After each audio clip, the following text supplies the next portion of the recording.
Anambra is much more than ready for investment. We're asking people to invest in Anambra, not to do us a favor. We're asking people to invest in Anambra in their own self-interest.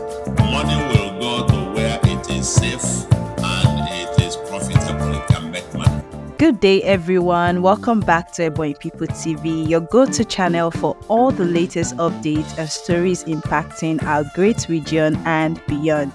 Today, we are shifting our focus to the heart of the Southeast, which is Anambra State, where Governor Chukwuma Soludo has sent a very powerful message to investors at the 2024 Economic Summit held at the International Conference Center in Awka. Trust me, you're going to want to hear this. Now, for those who might not be in the loop, the Anambra 2024 Economic Summit is a major gathering that pulls together influential stakeholders, business leaders, entrepreneurs, and policymakers, all with one goal in mind: to explore opportunities and forge partnerships that will drive the state's economy forward. Following the success of last year's inaugural summit, expectations were sky high for this year's event, and it did not disappoint at all. Governor Soludo took center stage and, in classic Soludo fashion, delivered a speech that was both direct and compelling. He urged attendees and potential investors to look beyond the typical narrative of helping Anambra and instead see investing in the state as an opportunity that aligns with their own interests.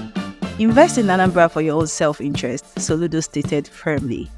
He emphasized that Anambra State is not just ready for investment, it's more than ready. We are investing heavily in security, he also said, making it clear that ensuring a safe environment for business is a top priority. Soludo reassured the audience that in the coming weeks and months, Anambra State will become one of the safest places to conduct business in Nigeria. Imagine that, a state once known for being a departure point, now gearing up to be a prime destination. Governor Soludo's vision is ambitious but refreshingly practical. He reiterated his commitment from his swearing-in ceremony back in 2021 to create a state he would be proud to call home even after his tenure. This isn't just political rhetoric, it's a vision backed by action. And you might ask, why now? Why is Anambra pulling out all the stops to woo investors? Well, it's simple. The state government understands that the key to sustainable development is a thriving private sector. Public-private partnerships can accelerate growth, create jobs, Especially in the new cities that we are building, 3 new cities. The mixed-use industrial city, the Awka 2.0, and the Onitsha 2.0. If you take the investment there today, some years to come, you will compare with other locations where you have investment in terms of return on investment. People know why they are here. Those who are in, one are expanding, and those who are still out there doing analysis. Those who are in today, in a few years' time, will be able to tell the story. So, not by accident that Anambra is ranked number 1 on ease of doing business of the 17 states in Southern Nigeria. Our opportunities are clear.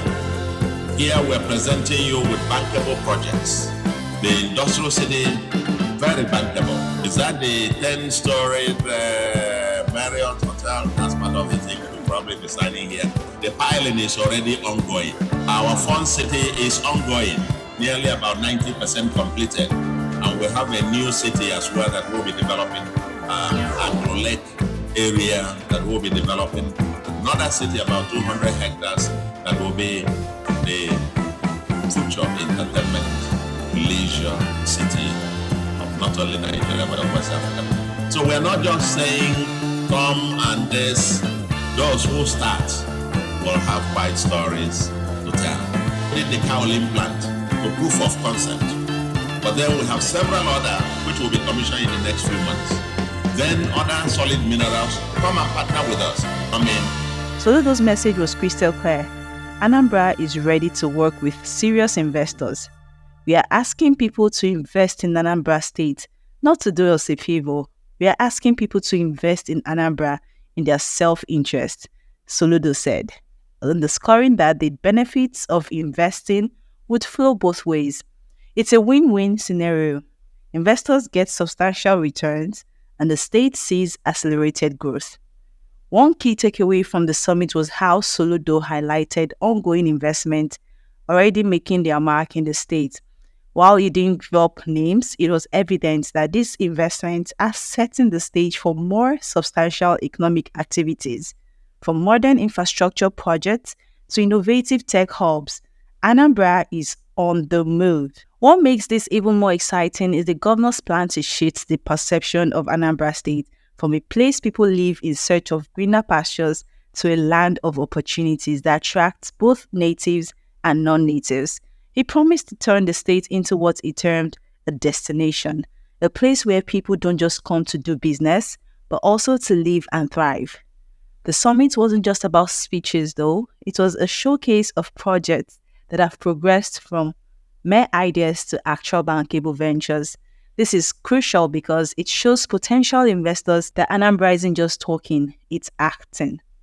The state has laid down the groundwork for investment, proving that the projects are more than just concepts. They are real opportunities waiting to be seized. Security, infrastructure, a welcoming investment climate. These are the pillars on which Soludo is building his legacy. If he follows through on his promises, Anambra could very well be on its way to becoming an economic powerhouse in the southeast. For those unfamiliar with the economic landscape of the region, Anambra's strategic location is an added advantage. Nestled in the southeast, it serves as a commercial link between various states and regions. This positioning makes it a prime spot for businesses looking to tap into a diverse market. One of the key factors Governor Soludo emphasized is that Anambra's focus on security is not just talk. There have been significant investments in policing, surveillance, and community-based safety programs. We'll be keeping an eye on how these promises unfold in the coming month, so make sure to stay tuned to Ebonyi People TV for more updates on this and other stories impacting our region. Thank you for watching. Don't forget to always like, subscribe, and hit that notification bell so you never miss out on our latest reports. Until next time, stay informed and we'll see you in our next video.